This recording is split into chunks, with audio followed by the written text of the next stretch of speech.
Live from the 607, it's the Ocho Duro Parlay Hour, where we're talking everything movies, TV, comics, and entertainment. Join in the conversation on social media with the hashtag ODPH, because here we go.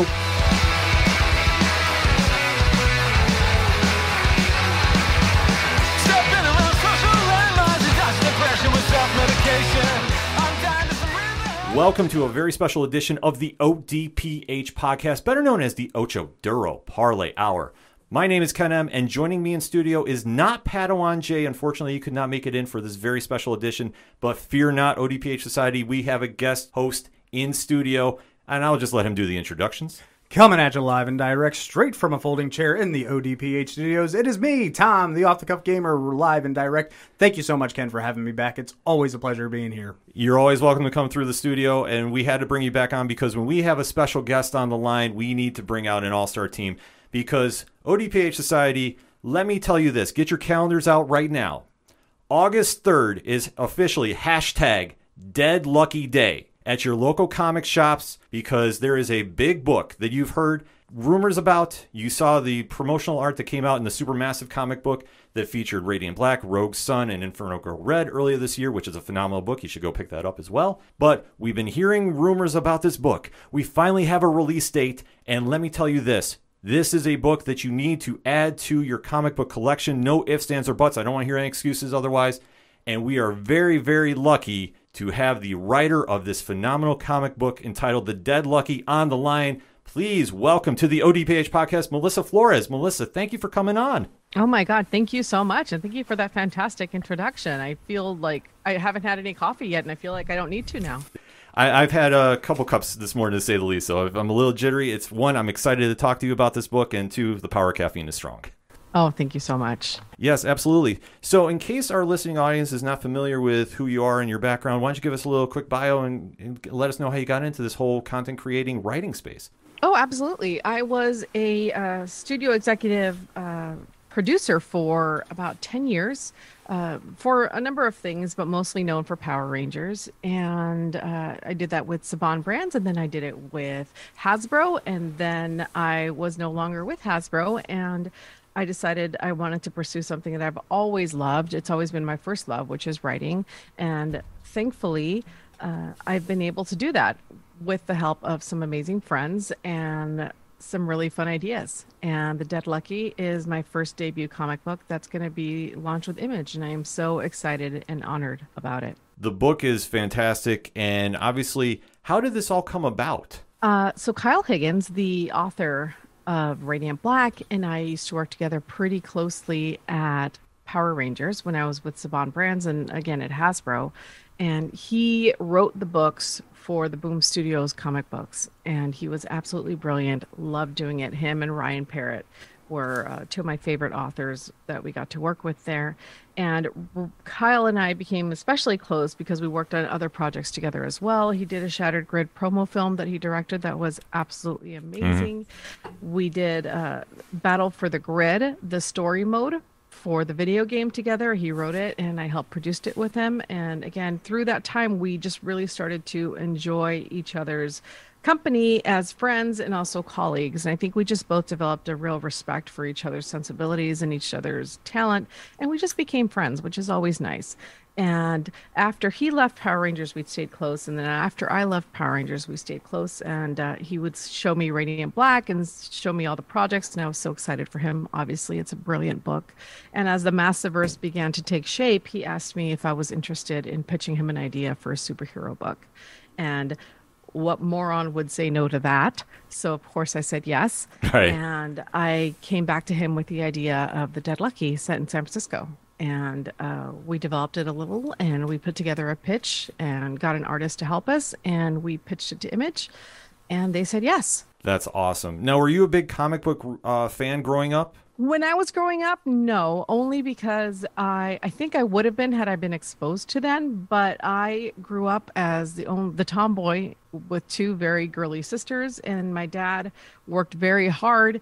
And my mom worked very hard as well. So I didn't really have access to comic books. They weren't the comic book type. They weren't the superhero type. So I was obsessed with TV shows and with books, but not really comic books because they weren't really an easy way for me to get them. As I grew older, though, I played a lot of video games and I was always obsessed with superheroes. And my favorite video game that I just really became obsessed with was Injustice. Yeah, me too. Oh, I Yeah, love it that. I'm was sorry to jump in there. amazing. That is like my go-to. Injustice 2 is arguably my favorite video game of all time. Who is your favorite character to Blue play? Oh, I'm sorry. Didn't... Black, not Black Widow, Black Canary. Oh, okay. Excellent. She was my wifey. I loved her to death. Nice. Amazing. I was always a big Flash. Oh, he's fun too. But yeah, it blew my mind. I was like, this is amazing. And I got the deluxe edition, and it came with it a copy of Injustice #1. And so I Okay. read it, and I was like, this is fantastic. I need to know where this story goes because I was just so obsessed with this world in general. And so I went and bought the trades for year 1, year 2 of Injustice by Tom Taylor, Nice. and I just fell in love. I just became obsessed. And so that was Tom Taylor is the one that got me into comic books. I always say I was very lucky to get to work with him when he did Power Rangers and Justice League. And he's an amazing, amazing writer and an incredibly genuine guy. And I'm very, very happy for his amazing success. But yeah, it was Injustice. And then I just started to really love him and love those kind of books. And so I would try to read them when I could. But by that time, I was working full time. And so my real comic book camp appreciation came when the Boom Studios got the license for Power Rangers. And then I just fell into that world and started to appreciate them that much more and just really fell in love with the medium and what it could do and the kind of stories that are told within it. Now, as a child of television, was Power Rangers one of your franchises that you went to as a kid, or was this you came back to it because of working at Boom? I liked Power Rangers as a kid, but I was a little too old. I was in my Saved by the Bell mode. Okay. So by that time, I actually thought Power Rangers were kind of fun to watch, and I would watch it like on the sly. But it wasn't until I started working for them in 2010 that I really just became obsessed with them. I just loved everything about this franchise and the dedication of the fans and the diversity. I was so happy and excited to work with a brand that I felt meant something and really tried to do good for the fans in terms of life lessons for kids and making sure that kids felt seen and included. And this idea that everybody could be a superhero and being a Power Ranger was just the best version of yourself. I just thought that was all amazing. So I loved every second I was with that brand. I really cared for it. And it's really fun to continue to engage with it, even when I'm not with it anymore, because it still means so much to so many people. And as it evolves, I'm excited to see where it goes. With the Rangers, now this is you can actually put a nice little crowbar separation here. Who is your favorite Ranger from the comics? From And the comics. I'm going to also put this in here. What is your favorite suit? Because they don't have to go hand in hand. Okay, I have two, and I think they're both the same. Ranger Slayer and Ari from the Soul. Oh, nice. Excellent. Freaking love Ari. Even she was my phone background and my watch background for a long, long time, and my actually Twitter banner for a long time before I changed it for the Dead Lucky. Like, I love Ari's suit. I love the Solar Ranger. I think Beyond the Grid as a run for what it brings and adds to Power Ranger lore by Marguerite Bennett was very underrated. And I understand why it was controversial, but I still think it's a brilliant, brilliant run of books. And I love it. And I love Ari. And it doesn't hurt that she's the first LGBT Ranger that we're able to put out there. Yes. Openly LGBT. And Ranger Slayer. I just freaking love Ranger Slayer. She's just so cool. And She was a just has, badass. like, Yeah. Let's be honest. She's a she, total like, badass. in my opinion, she kicks Draken's ass. Like, she's just so freaking cool. And I love her suit and her bow and her Zord. And just, I have a thing with like angsty people that are just trying to do good. She ticks all my boxes. So those two are probably my favorite in terms of comic book lore. Excellent. That's very cool. And then obviously from that influence, this is now where we come to the Dead Lucky. And like we said, we've saw the preview art that was in Supermassive earlier this year. And now the issue is getting slated to come out on hashtag Dead Lucky Day on August 3rd. So why don't we talk a little bit about what this book is all about? Absolutely. So the Dead Lucky takes place in the Massiverse in San Francisco. And San Francisco is unlike any city in the world at this point because San Francisco has been privatized by a company called Morrow, which is essentially if Google became war contractors. They are incredibly successful and have leaked into everything in the Massiverse, and they are headquartered in San Francisco. And San Francisco, like very much now, has had issues with crime and with a lot of gentrification, and it's just kind of, it was having issues as a city. And Morrow came to the government and basically said, allow us to take San Francisco and turn it into this utopia of tomorrow. We're going to take all our technology, we're going to invest billions and turn this city. We're going to show you what you could do if you turn this into a Morrow city. This is the city of tomorrow. And so they brought in all their cyber tech and these big robots and all these different things to basically create this test city. So this city exists almost as a city of the future. You're not going to see what you see in the streets of San Francisco in Chicago or New Orleans. But with that comes a lot of removing of undesirables and pushing people out. And yeah, you get free healthcare, but what privacy are you giving up for that? And that sort of thing. So it's not necessarily the utopia maybe they claim it is. And a resistance group called the Salvation Gang has propped up and managed to take Castro and are trying to take other districts as well from Morrow. And into that kind of powder keg of a situation is our spark, and her name is Bibi, who grew up in San Francisco, is a U.S. Army veteran who lost her platoon in a terrible accident and now is walking in with a ton of PTSD and survivor's guilt and accidental superpowers and being asked, what are you going to do about it? And that is the book. And with such hype behind this book, and for Bibi, who is just a standout character to be entering the Massiverse, I mean, to think about, you know, how she is coming into play, and then the influence from where her costume is coming from too. I mean, I think it's just such a very cool, you know, visual to see. It's a fantastic costume. First time I saw it, I got these really heavy female Red X vibes from the old Teen Titans. Oh, like nice. the real great spin you have on it, the sugar skull almost look that you have to the helmet. It's very sleek. It's stunning. There's something really nice about how bold it is at top, and it's just black and sparse. Oh, we're so lucky with that design. The design is by an artist called Federico Sabatini, who is absolutely an amazingly sweet guy, very talented. I think he's on Moon Knight now from Marvel. And when we designed the suit together, I basically asked him for three things. I wanted it to be Toku inspired. So that meant close fitting, like head to toe covers, very much like a Sentai hero. I wanted it to have a helmet, because Bibi wants to share her identity, and I wanted obscure her identity. And I wanted the helmet to be inspired by the Mexican calavera, which, thank you so much for calling that out. It is a sugar skull for the Day of the Dead, because so much of Bibi's worldview right now is kind of obsessed with the dead, who she's lost, and she's kind of not moving past her grief. And so as a Latina, I wanted a little bit of my culture to be on display, but I also just thought it'd make a really cool looking helmet and really would encapsulate the character. And he killed it. I mean, the colors are so vibrant. I don't think there's any other suit that looks like that on the stands right now. And I'm so grateful that he put it together for us, and also very proud of it, because you're right, she looks freaking cool. I want cosplay right now.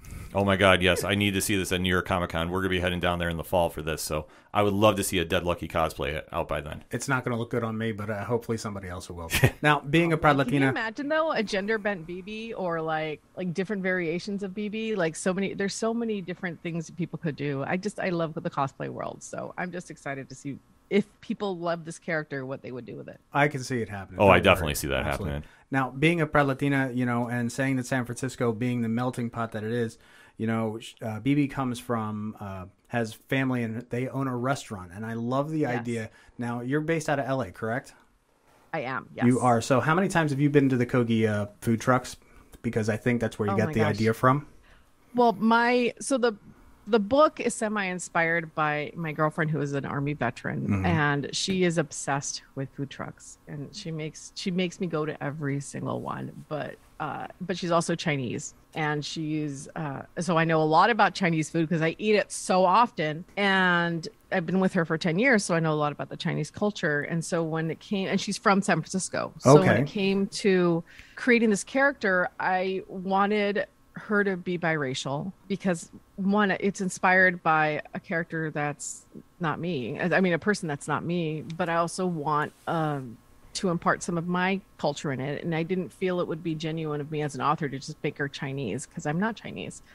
But I really liked this idea of a biracial superhero. We don't see a lot of them. And I picked San Francisco because of the diversity, because of the food scene. And when it came to what part her parents would play, I really liked the idea of him having this Chi Mexico restaurant that's fusion of Chinese, Mexican, and American barbecue, but that because that is literally everything Sandra loves. I come from a culinary background myself before doing all this, so trust me, the idea of a birria bao is just like making me salivate. Oh, we're working on recipes. Oh, I'm totally nice. We're trying. Yeah, like Sandra's a cook too, so she actually sent me one already, and I'm hoping that we can get it in shape enough to like maybe publish it or at least put it out when the issue releases. Is like, here you go.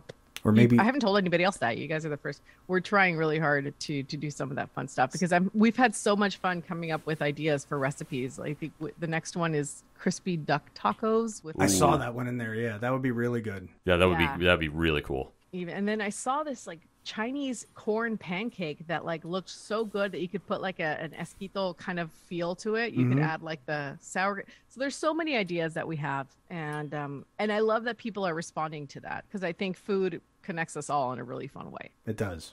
Yeah, it definitely does. And I mean, that's one thing about this book that stands out. There's just so many different influences that you can definitely tell in the early pages of this, and it definitely stands out from everything else that's on the shelves right now. I hope so. That is something we really wanted to do. We didn't want to just do a superhero book for the sake of doing a superhero book. I really wanted this book to feel different and to mean something in terms of what was important for me. And for me, what felt important was to honor and bring awareness to PTSD and survivor's guilt and how that manifests in somebody who hasn't quite got over their grief and doesn't know how to talk about it. Actually, it's nice because even though the book isn't completely out yet, I see people actually talking about it. And even when I do these amazing interviews with you guys, we talk about it. And I think that's really cool. I don't think you see, of course, there's plenty of superhero books that talk about mental illness and PTSD. But when we talk about specifically survivor's guilt and how that affects a soldier after they come home, I don't think we see a lot of it. And so it's been really nice and validating to see that people understand what we're trying to do. What's interesting too is also myself. I'm a veteran myself of the U.S. Navy, particularly with the Seabees. And the one thing that does stand out is when you addressed in here the thank you for your service, and how difficult it can be for us to respond to it. There's a lot of reasons folks get in the military. There's some that, need to get out of this podunk town. There's folks that have their back up against the wall. I had a guy in my original A school who was given the choice of, well, you're a screw up. It's either jail or the military. They still do that. Yeah. So I appreciated it a lot. And, there's even sometimes I don't have a survivor's guilt, thank God, but I sometimes have imposter syndrome because I got out early on disability. And, when people say these things to me, it's like, thanks, just doing my job. Yeah. Yeah. Well, I really appreciate that. I wanted so badly, because I'm not a soldier, I wanted so badly to honor and respect everybody that is. And the last thing I want to do is come out with a book and be like, hey, I'm writing a badass story about a soldier and I don't know anything about it. Like, I really took it seriously. I really, Sandra consults on every book. She reads everything to make sure it sounds like nothing feels wrong to her. I've also talked to other veterans. I really wanted this to feel authentic to that experience. And so I tried in the little things that BB does to maybe put in things that might feel authentic to a soldier's experience. But I also never want to claim that experience is universal for everybody else either. I just want to honor the situation that they're in and what they've done. And I hope that through BB, people feel seen and people also understand she doesn't speak for every soldier, but she definitely is one. And through that, I hope the people that love soldiers as well, myself being one of them, can also understand where she's coming from. And we get a little more nuance for that. Because I know for sure my relationship with Sandra, sometimes we've definitely struggled because she's a soldier and I'm not. I can say from this side of the page, you've hit the mark. I really appreciate that. That meant so much to me, and it was something I really worked hard to do. I hope I continue to do that. Absolutely. And for this book now, there's no timetable on the series, so we're looking at least 6 issues, possibly more? Yes, it's ongoing, and so I Excellent. think it's going to, how it sells, I think, will determine how long it goes. And I could see, I mean, I have about a year planned out. I have about 6 issues beat it out. And if I could tell the story as long as I can, I would love to. I feel like it would take at least a year for me to get to the story I want to tell with BB. Okay. If I have to do it in 6, that's totally fine. Mm-hmm. But I would love to do at least a year or more to really be able to tell BB's story. So it really just depends on how it sells. And I'll be grateful for whatever I can get.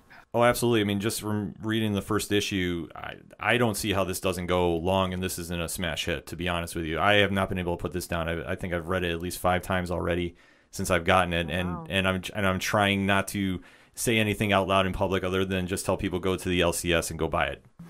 Oh, thank you so much. I really appreciate that. Now I'm nervous. I'm a debut writer. Nobody knows me from Adam. So that people are willing to give this book a read means so much to me. Well, the one thing that's nice is you're coming out under the Massiverse banner, and obviously the success Kyle's had with Radiant Black and Ryan's had with Rogue Sun, and obviously Matt has Inferno Girl Red coming, and just the success of Supermassive, that everybody kind of has a sense that if it's coming out under that banner, there's expectations, but they know that everybody is, if you're coming out under that label, the book is quality, and the book is definitely going to sell itself, and they would not put out anything that would be a dud under that. Exactly. You got the bona fides. Mm-hmm. Oh, I appreciate that. Yeah, I mean, I'm so lucky. I really love every one of those guys. They are the nicest guys. And Kyle consults on every book. He reads every script. He gives notes on art. He gives notes on covers. He has helped me with the rollout he even helped me put together the trailer. I mean, he has been so involved in this book. And it's humbling and gratifying that he would put trust in me like this because Massiverse is so precious to him, and every book matters, and that he's so generous with his success, and that he believed in me enough to say, hey, let's pitch this book as a Massiverse book to Image, and let me take you every step of the way and make sure that this works for you. It means a lot. I will forever be grateful to him and to the other guys, because they are just absolutely amazing, and I can't ask for a better group of players, including Cherish, including Megan, who co-wrote Radiant Black 12. They are all incredible. Now, you mentioned about the trailer. Now, folks, this beautiful trailer is up, and I believe we have a Power Rangers alum doing a little voiceover on that, as a matter of fact, Christina doing BB. V. Yeah, Christina V, who is an absolute legend. She's voiced hundreds and hundreds of voiceover characters, and thankfully, because we worked on Power Ranger Hyperforce together, I also consider her a friend, and I was able to ask her to do this for us, and she absolutely killed it. Oh my gosh. I gotta say, I absolutely loved Hyperforce. It was so much fun. I've chatted with Yoshi, and the fact that they were having a little fun with some Gokaiger names out there. Just saying, if you haven't picked up on that, folks. They are, yeah. Hyperforce was a blast. I loved Hyperforce. It was, again, one of those things where it was a boot camp into what the live tabletop experience could be, and I fell in love with it. And being able to do that during the 25th anniversary season of Power Rangers, and being able to include a lot of Power Rangers alumni, and putting together that team as it was with Polly and Andre and the Sudarsos and meeting Megan and meeting Christina and Zach and Malika, it was a magical, magical time, and I'm so proud of the way that season shaped up. I would have loved to do more, and I'm bummed that we didn't. But what we got, beautiful. The suits, amazing. It was all just so much fun. That it was. It really, really was. And then I don't know if you noticed, what was it? Sins of the Future that came out about a year or two ago. There was a nod to Yoshi's character in there. There was one tiny little picture, and oh, darn, what's her name? Rancic's daughters. Boom Studios are fantastic. I love every single one of those guys and girls. The editor, Daphne, is brilliant. I don't think she gets nearly enough credit for her passion and her stewardship of the Power Ranger books. She's absolutely fantastic. That entire team has always been so supportive of everything that we did, and so willing to play ball with everything we threw at them, and their embrace of Hyperforce was also incredible. That we did a WonderCon signing with a variant cover of theirs that they did for Power Rangers Hyperforce, and the way they embrace Hyperforce and how their writers do as well, it's incredible. And I'm so, again, I know I'm just so effusive about everyone, but I've had such lovely experiences with so many of these people, and again, they're fantastic. And I'm, again, so thankful to Boom Studios for the help and the way. I mean, they are a bright spot in Power Rangers always. Well, let's be honest. Incredible. The sandbox that you're playing in right now, you are going to build castles that are going to reach the sky. Trust me. Yes, I love the Massiverse. I feel like we're not doing anything. I think what we're doing, nobody else is doing. 1000%, yes. It's funny to me that we all were Power Ranger people before. But I'm not complaining. Yeah, I'm very excited about the Massiverse, and I can't wait to see how high we can take it. Absolutely. No, the creativity that's coming out in the Massiverse with all the books too. I mean, it stands out on the shelves and speaks volumes. And the fan base, we talk to people each week that are just raving about every book that's on the line. And I am fully banking that once this book hits the shelves, they're going to be just buzzing about this one as well too. Oh, I'm so excited. I mean, Rogue Sun is so good, and Ryan, like the stuff he does with character, just unmatched. Kyle is freaking brilliant. I mean, I feel like he's more of a director than a writer, and he's brilliant at both, but he's always looking for ways to challenge the medium and to do something a little different. And it always consistently surprises me what he and Ryan do. Ryan's coming out with a Choose Your Own Adventure. Yeah, issue 7, I think. Mm-hmm. Yeah, it's incredible. And Kyle just did an animated short film that you could scan with a QR code from the book. Supermassive had that amazing fold out, the blacklight edition, we're in these brainstorm sessions sometimes, and he'll be like, what if we do this? And poor Michael Busuttil, our amazing editor, is like, no, we cannot do that. But you find a way. What if we do? That's usually how it starts, but it always comes, like, for some reason, he always is able to pull it off.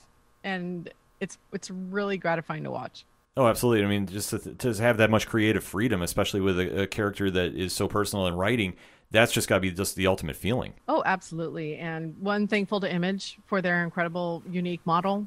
So excited to be with their label for this book. But also, I think what's really special about the Massivers is that each one of us owns our own properties. We're all responsible for our own books. We are in the same universe, but we're in different cities or in different universes. In Furtherall's state case. Mm-hmm. But that allows us to really tell our own stories and make them really feel unique and different.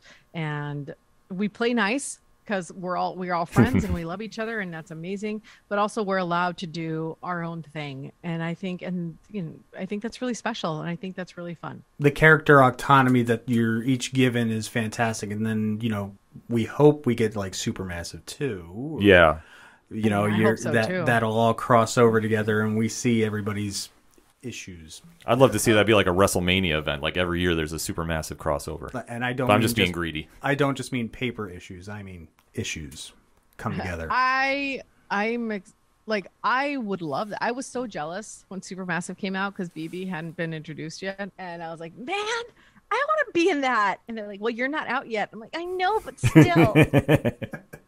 And then, no, I was very lucky. I got to do the last 2 pages and kind of do like the Marvel end credits kind of version of an intro, which I thought was the perfect way to introduce BB into this universe. But yeah, I mean, I'm focused on making The Dead Lucky the best book it can be. Since it's my first book, I want to make it good. But I mean, if there's ever a Supermassive 2, and again, this is not anything I know, yes, I will kick rocks until I'm a part of it. Absolutely. And I'm putting that karma out of the universe. We need Supermassive 2. So that being said, I mean, I know it's very early in the stages here, but if you had your chance to do a dream crossover with any character with BB, who would you choose? Dream in the Massiverse? A Massiverse and outside it. Oh gosh, I think Radiant Pink would be chaotic evil and would be really fun to play with. That's a great choice. I think BB would like not know what to do with herself. Ever? Gosh, I think this is gonna be a hot take, but Velvet. I don't know if you guys remember Velvet, the Image comic book. Oh, wow. That Nor Cold War spy lady? Yes. Phoebe would fall all over herself for her. Oh, wow. Wow. It would be fun to watch. That would be a very cool book. And they kind of have the same like baggage, everything. It'd be really fun to play there. Yeah, that could definitely roll onto some great stories. Like this older, hot, like sexy older spy lady, all over that. That's my kryptonite. Yeah. No, that would just, oh man. Now I need to see this book at some point. Now that the seed has been planted, that would just be incredible. Obviously, with the Dead Lucky rolling out, can you talk about any other future plans you might have coming that we should be expecting to keep an eye out for? No. Okay. That's okay. That's fair enough. But I will say I have several projects that I'm very excited to talk about, and hopefully we'll be able to talk about in the next few weeks. I'm also, I have a staff writer job, a full-time staff writer job that I just started that I can't talk about, but I'm also very excited to be a part of. So when that finally comes out, I'm really excited to talk about. So yeah, I'm at a very blessed point. I think I feel like the cat or the dog that caught the tail. I don't know what to do with myself, but I am lucky to be here. I decided to be a writer on a whim, and I know that that's a very difficult career path. And I am very lucky that I have some incredible friends and colleagues that I have made through my tenure as a Power Rangers producer that were willing to help me not jump off the ledge, and kind of gave me wings and a parachute until I could find my own way. And I'm eternally grateful and thankful for that. Kyle being one of them, obviously. Excellent. And I just have a fun question, because I've been asking all the comic creators we've had come on the show. So if you had to put together a Spotify playlist for BB, who would be on it? For BB, I have one. Oh. I have one. I do playlists for everything. So actually, let me see what's on it. Let me pull it up. Is this public? No. Okay, I was going to say, I haven't seen public, this. though. Can you make it public? I'm afraid people are going to judge me. No, absolutely not. This is a tie-in. It's just a bunch of songs now, but I'll curate it. But it starts with La Llorona, which is Angelica Aguilar, and then it has What's Up, Non-Blondes. Okay. Pursuit of Happiness, the Nightmare Edition. Kid Cudi. Paint It Black by Ciara. I've got some Daddy Yankee, My Chemical Romance, Rihanna, True Damage. You remember that League of Legends song? Yeah. Okay. I freaking love Giants. It's I can listen to that over and over again. Cake is on there. Go the distance. Can't go wrong with Cake. Yeah, some really cool. I used to do I did the music for The Unleashed which was an RPG that I did, or a scripted RPG that I did with Megan. And so there's some stuff from there, some David Bowie, just a bunch of different stuff. You heard it, folks. Now that people know about it, they're going to go looking for it. So I have to curate it a little more. You heard it, folks. You can get inside BB's head on Spotify. It's just it's called the Dead Lucky Writing Playlist. Excellent. Don't judge me. No. You have to go through it. There's no judging involved with this. It's just, just another element to add to the character, because, this book, we can't stress enough.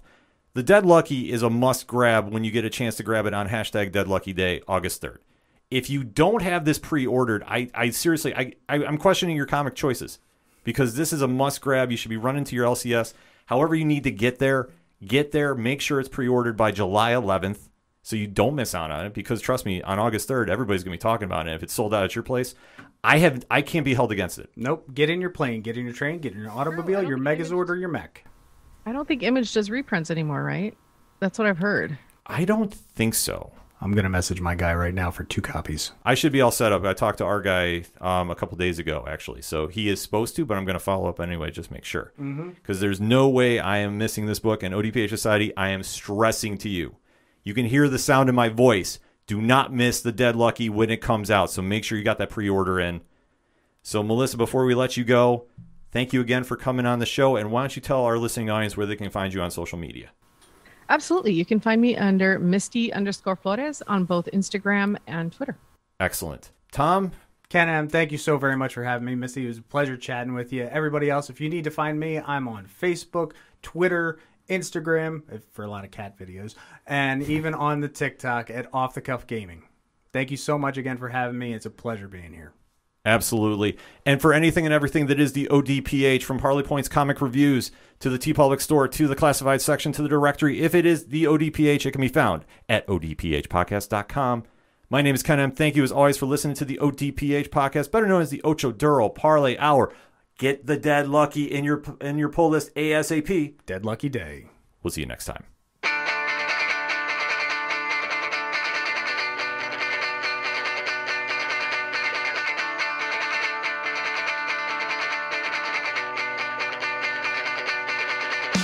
The evidence is burned. Magnets to the tape.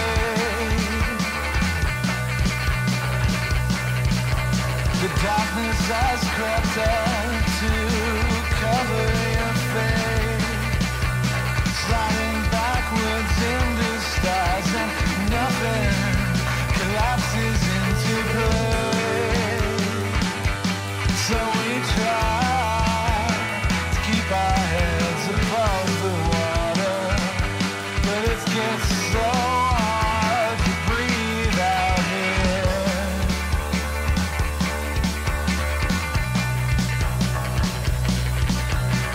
Always falling backward, never find our feet. What the hell are we doing? Empty cars on empty streets. Running a static, bouncing around and around and around and around in our defeat. So we say,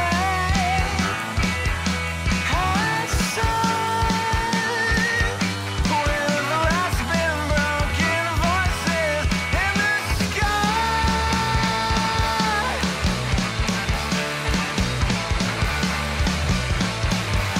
Drowning our voices, collapse on the sound, lost and forever, waiting to be found.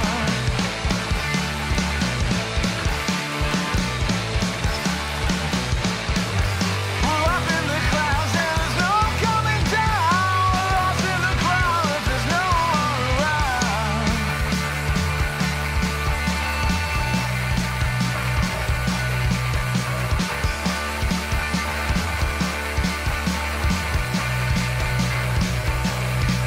The racket boys are calling, the chicken man looks thin, hiding in the rafters, swallowing the sin.